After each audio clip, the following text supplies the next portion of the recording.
चालू आहे 10वीचा SSC बोर्डाचा पॉलिटिकल सायन्सचा चौथा धडा. पॉलिटिकल आणि सोशल आणि पॉलिटिकल मुवमेंट्स, सामाजिक आणि राजकीय चळवळी. याच्यामध्ये question number 3, answer the following questions in brief. इथं लिहिलेलं आहे, for which reforms were the women's movement in the pre independence period fighting. आणि तोच प्रश्न मराठीमध्ये इथं लिहिलेला आहे, स्वातंत्र्यपूर्व काळामध्ये स्त्री चळवळी कोणत्या सुधारणांसाठी लढत होत्या. उत्तर मागच्या पानावर आपल्याला मिळतंय, पेज नंबर 94. माझ्या हातामध्ये मराठी आणि इंग्लिश दोन्ही पुस्तकं आहेत आणि आपण मराठी आणि इंग्रजी दोन्ही याच्यातून हे कव्हर करायचा प्रयत्न करतो. तुम्हाला जर व्हिडिओ स्लो वाटत असेल तर थोडा 1.5नी पळवू शकता, कारण की मी स्लो शिकवतो. मला फार वचा वचा वचा शिकवता येत नाही. शांततेत साध्या सोप्या भाषेमध्ये, कळल अशा भाषेमध्ये मला शिकवता येतं. त्या पद्धतीनं मी माझं काम करतो. बघूया चला. तिथं दिलेले विमेन्स मुवमेंट, शक्यतो पुस्तक वापरतो मी, शक्यतो गाईड टाळतो आणि माझी अशी अपेक्षा आहे की तुम्हीही ते करा. गाईड वापरणं चांगलं नाहीये. जिथं तुम्ही अडताना तिथं गाईड जरूर वापरा, पण जिथं तुम्ही तुमच्या डोक्यानं सोडवू शकता तिथं गाईड वापरणं टाळा. पुस्तकामध्ये उत्तर असतात, गाईडमध्ये तरी काय असतं, यातलंच थोडंफार फेरफार करून बदलून दिलेलं असतं. ठीक आहे, पुढे बघा चला. Women's movement in the pre independence period, progressive main in India initiated the women's movement. महत्वाचा मुद्दा आहे बरं का. स्वातंत्र्यपूर्व काळात भारतात स्त्री चळवळीची सुरुवात पुरोगामी पुरुषांच्या पुढाकाराने झाली. पुरोगामी, खूप सुंदर शब्द आहे पुरोगामी. आणि पुरोगामी या शब्दाचा अर्थ आहे की प्रगतिशील विचारांची, पुढचं बघणारे, भविष्य बघणारे, पुरोगामी. आणि त्याच्यामध्ये कोण कोण होतं? त्याच्यामध्ये होते महात्मा फुले, त्याच्यामध्ये होते डॉक्टर बाबासाहेब आंबेडकर, खूप सारे. आता आपल्याला पुढं त्यांचे रेफरन्सेस मिळणार आहेत आपल्याला.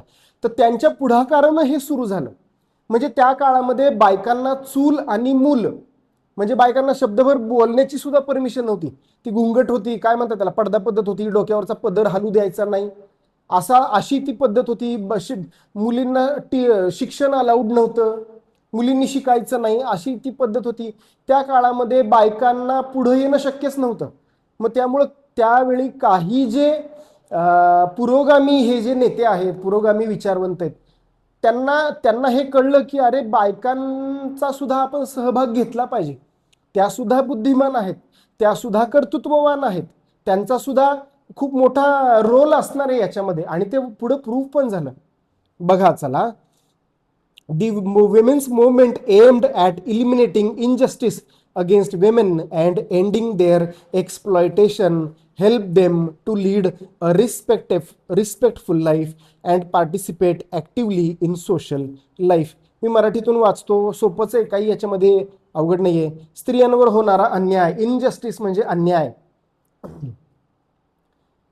एंडिंग देअर एक्सप्लॉयटेशन म्हणजे शोषण, त्यांचं जे शोषण केलं जात होतं समाजाकडनं, help them lead a respectful life, एक चांगलं आदरयुक्त जीवन त्यांना, काय म्हणतात, त्यांना सन्मानानं जगता यावं, सार्वजनिक जीवनात सहभाग घेता यावा, घराच्या बाहेर पडता यावं, यासाठी त्या मुवमेंट बेसिकली होत्या. हा तुमचा दुसरा पॉईंट असेल.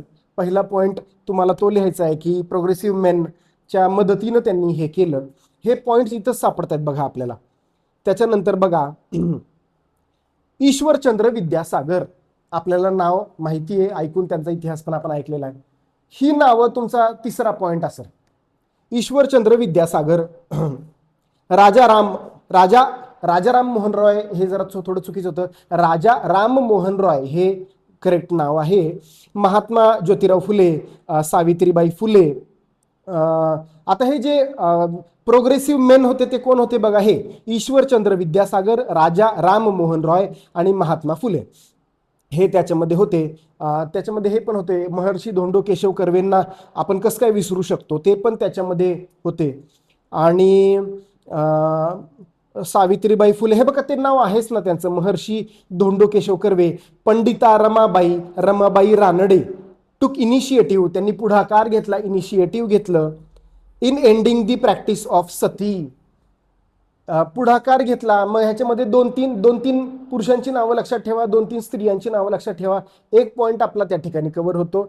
आणि ही नावं जेव्हा तुम्ही लिहिता, तुम्ही जेव्हा एक्झाम्पल्स लिहिता, तेव्हा तुमच्या उत्तराला अजून जास्त वजन येतं. पुढे बघा, चला.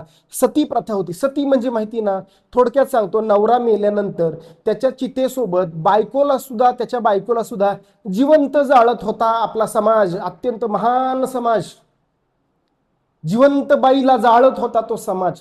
त्याच्या विरुद्ध आवाज उठवलाय राजा राममोहन रॉयनं. पुढे बघा, चाइल्ड रिमॅरेज, बालविवाह, लहान लहान मुलांची लग्न लावून द्यायची प्रथा होती, त्याच्या विरुद्ध आवाज उठवला. Reform such as widow remarriage, विधवा पुनर्विवाहासाठी. अरे विधवा झाली की त्या बाईला आयुष्यभर एक तर सती जाळायची, नाही तर सती नाही जाळली तर तिचं ते मुंडन, केशव पण माहिती ना, टकलं करायचं बायकांना. ती लाल साडी एखाद्या सिनेमामध्ये, एखाद्या सिरियलमध्ये तुम्ही बघितलं असेल कुठेतरी एखादा सीन. ती खरी परिस्थिती होती ती त्या बायकांची त्यावेळेच्या. बघूया पुढं. विमेन एज्युकेशन, सावित्रीबाई फुले, महात्मा ज्योतिबा फुले यांनी त्यामध्ये काम केलं. विडो रिमॅरेजमध्ये महर्षी धोंडो केशव कर्वे यांनी किती मोठं काम केलं. त्यांनी स्वतःच एका विडो सोबत रिमॅरेज केलं, एका विधवेसोबत त्यांनी स्वतःच लग्न केलं आणि समाजाला एक चांगला आदर्श घालून दिला. पुढे बघा, राईट टू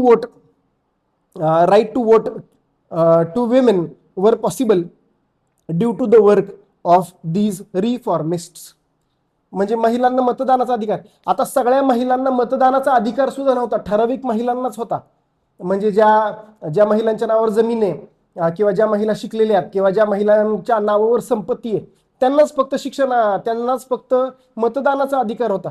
सरसकट सगळ्या महिलांना मतदानाचा अधिकार सुद्धा नव्हता. आणि हे जे रिफॉर्मिस्ट आहेत त्यांना मराठीमध्ये काय म्हटलंय बघू बरं का. रिफॉर्मिस्ट काहीतरी छान शब्द असणार आहे त्यांना. यांसारख्या सुधारणा होऊ शकल्या. ठीक आहे, रिफॉर्मिस्टला काय म्हणणार आपण, समाज सुधारक म्हणणार आपण त्यांना. आणि याच्यामध्ये 2 नावं अजिबात विसरून चालत नाही, ते आहे ॲनी बेझंट आणि सरोजिनी नायडू. ही 2 नावं सुद्धा तुम्ही त्यामध्ये ऍड करू शकता. आणि आपल्या या प्रश्नाचं उत्तर इथंच संपतंय. मी आहे पान नंबर 94 वर. या प्रश्नाचं उत्तर इथंच संपतंय, कारण की प्रश्न विचारलाय की for which reforms were the women's movement in the pre independence period. त्यांनी विचारलंय स्वातंत्र्यपूर्व काळामध्ये. त्याचं जे आन्सर आहे ते आपलं इथं संपतंय. हा पॉइंट अजून पुढे कंटिन्यू होतोय, पण तो आपला या प्रश्नाचं उत्तर नाहीये. त्यासाठी मी एक वेगळा व्हिडिओ बनवतो आहे. बघा, पुस्तकातनं शिकवतोय, मोजकच शिकवतोय. पुस्तकाची सवय लावा, मेहनत करायची सवय लावा. ठीक आहे, या व्हिडिओमध्ये एवढंच. काही शंका असेल कमेंटमध्ये सांगा. कुठला टॉपिक घ्यायचा असेल कमेंटमध्ये सांगा. तुमच्या मित्रांना आणि मैत्रिणींना आपलं हे चॅनल सुचवायला आणि सबस्क्राईब करायला अजिबात विसरू नका. चला, या व्हिडिओमध्ये एवढंच. भेटूया एका नेक्स्ट व्हिडिओमध्ये. तोपर्यंत टाटा, बाय बाय.